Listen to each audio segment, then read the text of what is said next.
Hi friends. రోజు మనం పిల్లలకి ఏదైనా పని చెప్పినప్పుడు ఎందుకు అనే క్వశ్చన్ ఎక్కువ వేస్తూ ఉంటారు. ఫర్ ఎగ్జాంపుల్, జుట్టు విరబోసుకొని ఇంట్లో తిరగొద్దమ్మా అంటే ఎందుకు అంటారు. సూర్యుడికి ఎదురుగా వెళ్ళి బ్రష్ చేయొద్దంటే ఎందుకు అంటారు. చేతులు మొండిగా ఉండొద్దు, గాజులు వేసుకుంటే ఎందుకు అంటారు. ఇలా వాళ్ళు అడిగిన ప్రతి ఒక్క ప్రశ్నకి మనం సరైన సమాధానం చెప్పి వాళ్ళని సాటిస్ఫై చేయలేకపోయామంటే వాళ్ళు ఆ పని చేయడానికి ఇష్టపడట్లా.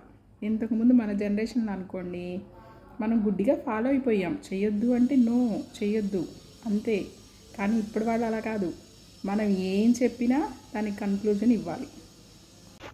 ప్రతిరోజు ఒక సవాలే. వాళ్ళు ఏదైనా విషయం చెప్తే దాన్ని మనం సాటిస్ఫై చేయలేకపోతే వాళ్ళు మూడీగా ఉంటారు.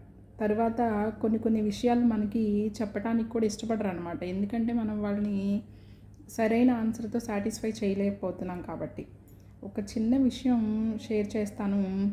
ఒకరోజు ఒక పాప స్కూల్ నుంచి ఇంటికి వచ్చిన తర్వాత వాళ్ళ మమ్మీతో, మమ్మీ నేను ఇవాళ స్కూల్లో మా ఫ్రెండ్తో, నాకు మా ఫ్రెండ్కి గొడవ జరిగింది, గొడవ ఇది అని ఎక్స్ప్లెయిన్ చేసింది.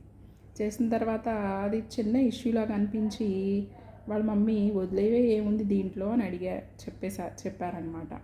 ఎలా వదిలేస్తాను మమ్మీ అని గట్టిగా అరవడం స్టార్ట్ చేసింది. అంటే తన ఈగోని సాటిస్ఫై చేయాలి. అలా అని ప్రతి చిన్న విషయానికి వెళ్ళి మనం ఎదుటి వాళ్ళతో గొడవ పెట్టేసుకోలేం కదండి. ఇప్పుడు ఈ సిచ్యువేషన్ని మీరు ఎలా డీల్ చేస్తారో నాకు కామెంట్ రూపంలో తెలియచేయండి. నేను ఎలా డీల్ చేస్తానో, ఎలా వాళ్ళని సాటిస్ఫై చేయొచ్చో రేపటి వీడియోలో మీకోసం చెప్తాను. Thank you.